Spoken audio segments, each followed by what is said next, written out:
tem notícia boa para a torcida do Cruzeiro. Infelizmente, para ele, Fernando Seabra, né, ele foi demitido hoje pela manhã. Ontem, quem assistiu ao meu vídeo após o jogo, eu disse, acho que com esse resultado, o Seabra vai acabar caindo. Né? E caiu hoje pela manhã, e o Cruzeiro agiu rápido e contratou seu homônimo, Fernando também, mas Fernando Diniz, atual campeão da Copa Libertadores da América, né? Campeão carioca com o Fluminense, que teve uma passagem de 5 ou 6 jogos pela seleção brasileira, uma passagem horrorosa, horrível, mas ninguém pode cobrar um treinador que fica 5 ou 6 jogos na seleção brasileira, que é uma bagunça. Né? Então, o Fernando Diniz é um técnico vitorioso, como eu disse, é o atual campeão da Copa Libertadores da América, já se apresenta hoje à tarde, olha que legal, ou amanhã, né? E já aparece como treinador na quinta-feira contra o Libertad do Paraguai. O Cruzeiro, para mim, já está na semifinal da Sul-Americana, venceu por 2-0 lá no Defensor de El Chaco, e eu não acredito que o time fraquíssimo do Libertad vá aprontar para cima do Cruzeiro no Mineirão, na Toca 3, como vocês gostam de chamar, diante de 65 mil pessoas, com certeza, que estarão lotando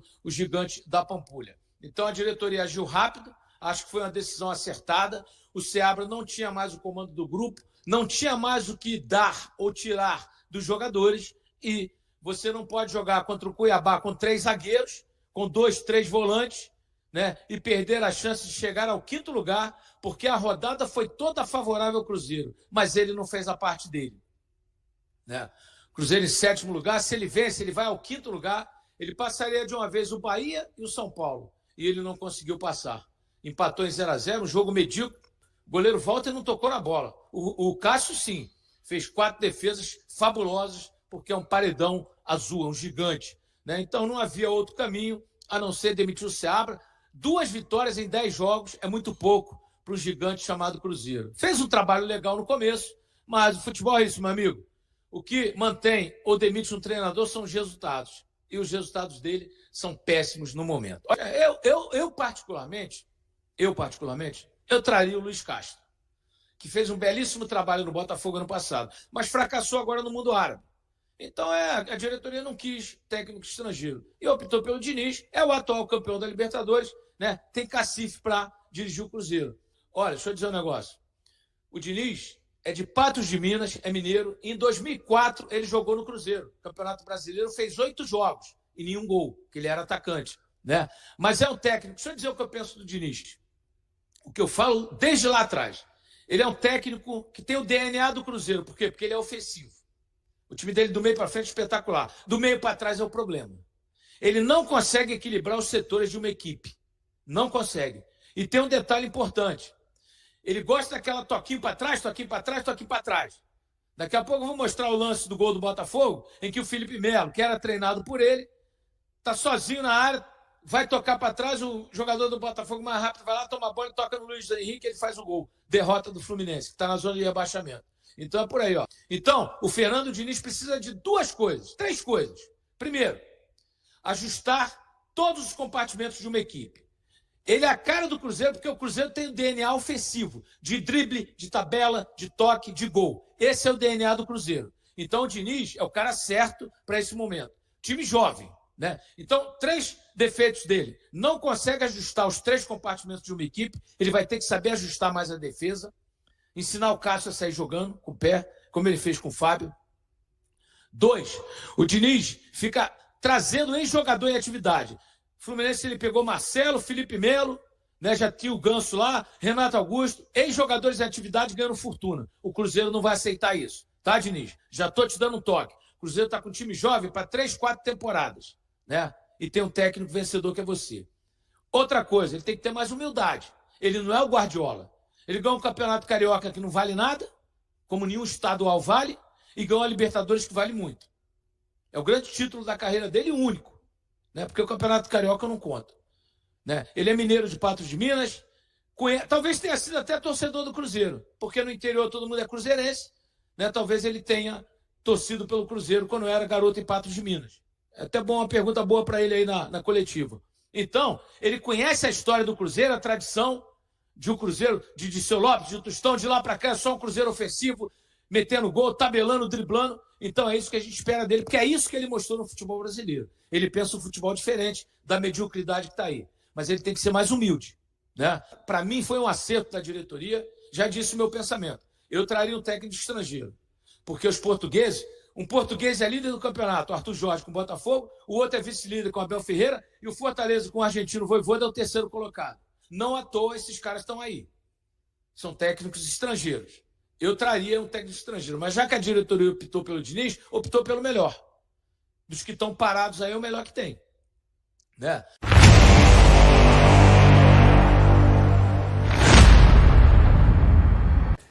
Nós fomos acompanhando aqui. Teve nota do Seabra também agradecendo. Teve a nota do agradecimento. Foi nessa sequência, né? Nota da demissão, nota do agradecimento. A contratação anunciada pelo nosso colega André Hernan, né? E agora confirmada pelo próprio Cruzeiro. Não é isso, Rafaela? Bom dia. É isso, Barreto. Bom dia para você, para o Mansur, para o Coutinho. A gente já conversava, né, no Sport TV News, quando a Mari passou a bola ali para você, a gente já dizia que o nome do Fernando Diniz era o favorito no momento para a diretoria e se confirmou agora. O torcedor do Cruzeiro amanheceu com a demissão do técnico Fernando Seabra e agora está indo almoçar com o novo treinador, o Fernando Diniz, anunciado contrato até o fim de 2025. Pelas nossas apurações aqui, realmente era o nome preferido da diretoria e visto como viável. As negociações foram abertas e foram muito rápidas. Então, o Diniz já chega e já comanda o treino amanhã na Toca da Raposa 2. Lembrando que o time hoje tem uma folga programada de descanso. Amanhã retorna aos trabalhos já com o Fernando Diniz. Inclusive, Fernando Diniz já comandando a equipe na Sul-Americana. Jogo de volta contra o Libertad na quinta-feira. O Cruzeiro que tem uma ampla vantagem. Essa ampla vantagem conseguida ali com o comando do Fernando Seabra, venceu por 2-0 o jogo de ida. Então, o Diniz já assume a equipe.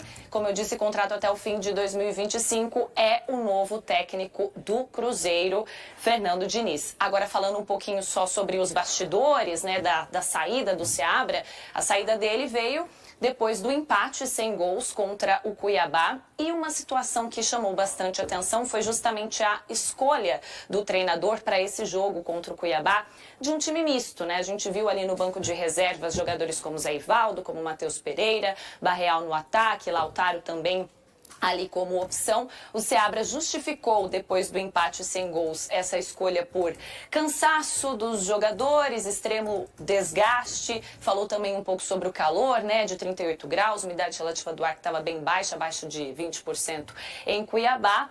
Isso acabou custando pontos que poderiam colocar o Cruzeiro ali no G6, mas a gente sabe também que não é só por conta desse resultado, né? Porque se a gente avalia, né, todo o trabalho do Fernando Seabra em 35 jogos, foi um bom trabalho do treinador, que inclusive na nota, né, de despedida, na nota oficial do técnico Fernando Seabra, ele disse que se orgulha do trabalho, de ter deixado o time ali brigando na parte de cima da tabela e também com essa ampla vantagem aí nas quartas de final da Sul-Americana, que é um grande objetivo do clube para essa temporada. Mas enfim, a gente já sabe que depois da mudança da diretoria, né, porque a contratação do Fernando Seabra veio ainda na gestão da SAF do Ronaldo, quando houve a troca da diretoria, que hoje, né, a SAF é comandada pelo empresário Pedro Lourenço, houve já um burburinho, aquela situação de será que o trabalho vai ser mantido, né, com essa nova gestão. O trabalho foi mantido até ontem, até a partida contra o Cuiabá, porque agora já começa uma nova era, começa a era do Fernando Diniz no Cruzeiro. O Fernando Diniz, que quando saiu do Fluminense não fez nenhum anúncio assim de que não estava mais disposto a trabalhar nessa temporada, não teve nada disso, né? Não. Ele só deixou claro que não estava assim em busca imediatamente de um clube para trabalhar, que ele ia, né, esperar para ver o que acontecia. Eu tive um contato rápido com ele, logo depois da saída dele. A única coisa que ele dizia é que precisava de uns dias com a família, que ele, de fato, todo aquele período Fluminense, uma passagem longa, um período em que ele combinou com uma seleção brasileira, ao mesmo tempo os dois trabalhos, isso tudo, obviamente, ele precisava de um período com a família, mas ele não fazia nenhuma promessa, entre aspas, não assumia nenhum compromisso de não trabalhar por um período. Mas no vídeo que viralizou na internet, ficou claro que ele já estava começando a ter aquela coceirinha de Tava com saudade. Ele foi ajudar o time do filho, né? num campeonato universitário. Isso aí. Mas também teve um vídeo dele num show, do Nando Reis. E algo Ele que com as- raramente ele conseguiria fazer se estivesse envolvido. Não sei se ele reclamou que a banda estava muito posicional no palco, isso eu não sei. Esse registro eu faltando não mais tenho. aproximação entre os instrumentos. Exatamente. E se fez isso com aquela ênfase que faz no campo. Mas parecia estar ali vivendo bons momentos, que como todo mundo tem direito a viver a vida. Ele teve um impacto inicial, quando ele assume o Fluminense em 22, muito positivo, né? O Fluminense, se eu não estou enganado, chegou a vencer 7 dos primeiros 10 jogos dele, algo do tipo. 6 dos primeiros 10 jogos. E dá uma arrancada interessante, inclusive, naquele Campeonato Brasileiro de 2022. E, assim, eu discordo de quem acha de que os times do Fernando Diniz precisam de muito tempo para que as ideias dele sejam vistas no Acho que eles campo. precisam de tempo, de algum tempo, como qualquer outro trabalho. Não, e mas a assim- assimilação pode ser mais rápida dependendo do elenco, do grupo. Exatamente. De como... E eu vejo que esse tem elenco regra, do né? Cruzeiro, ele tem jogadores de meio campo que são bem afeitos a esse tipo de jogo, né? Matheus Henrique, o Wallace, Matheus Pereira, Barreal, são jogadores que têm essa capacidade Pode de funcionar. jogo de costura, né? De aproximação. Bacana. Laterais que gostam da bola, Pra gostam mim do apoio. depende, assim, agora, assim, tem uma questão. Quando a gente observa o processo com o Seabra, assim, o Cruzeiro é uma SAF, mas é claramente, como quase todas no Brasil, cada uma com as suas especificidades. O Cruzeiro é uma SAF com as suas características específicas.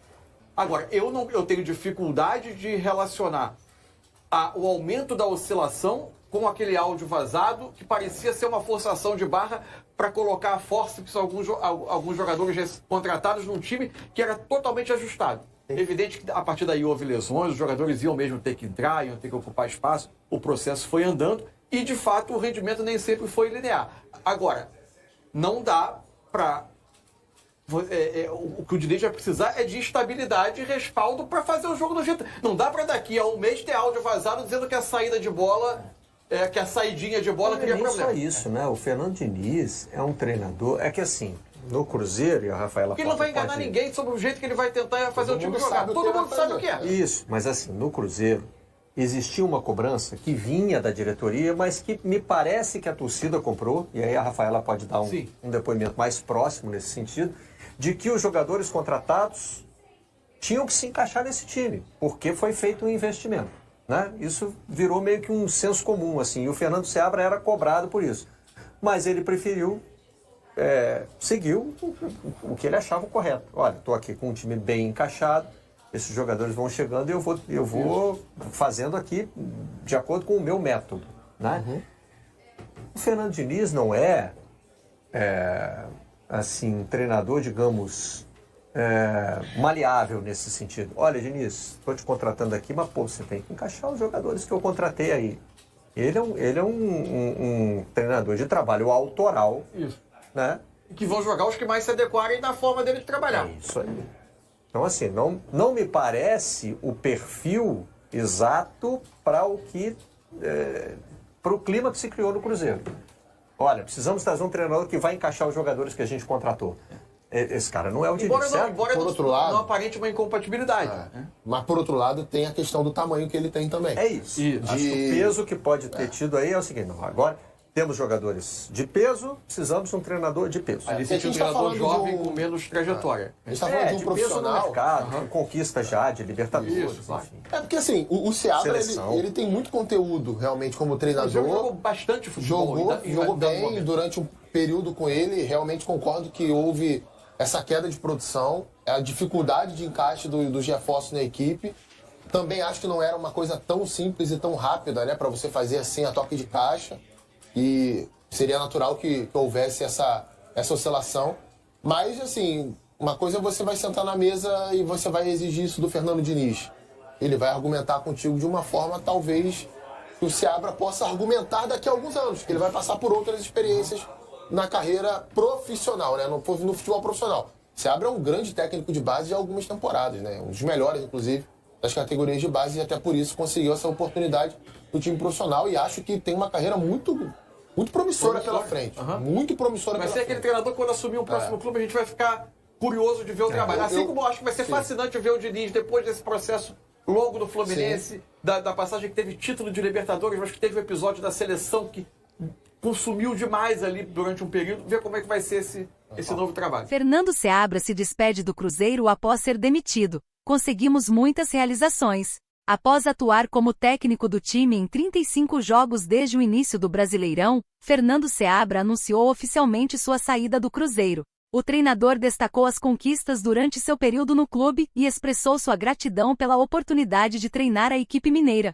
Em sua despedida, Seabra agradeceu a todos que apoiaram seu trabalho, incluindo jogadores, funcionários e torcedores. Ele ressaltou as conquistas alcançadas durante os 35 jogos, que incluíram um bom desempenho no Campeonato Brasileiro e uma boa posição nas quartas de final da Sul-Americana. O treinador mencionou os desafios enfrentados pelo time em meio a reestruturações, mas afirmou que foi uma honra vestir a camisa do Cruzeiro. Ele também mencionou sua passagem anterior pela equipe sub-20 e sua experiência na comissão técnica interina.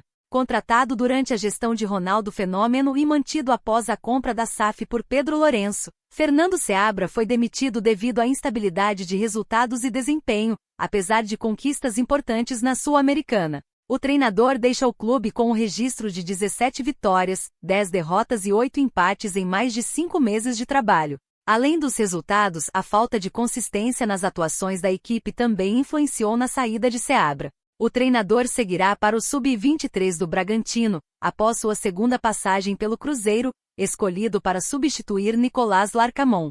E aí, galera? O que acharam? Deixe nos comentários. Não se esqueçam de deixar o like e de se inscreverem no canal e ativar o sininho para receber as notificações. Até mais, Nação Celeste! Vamos pra frente!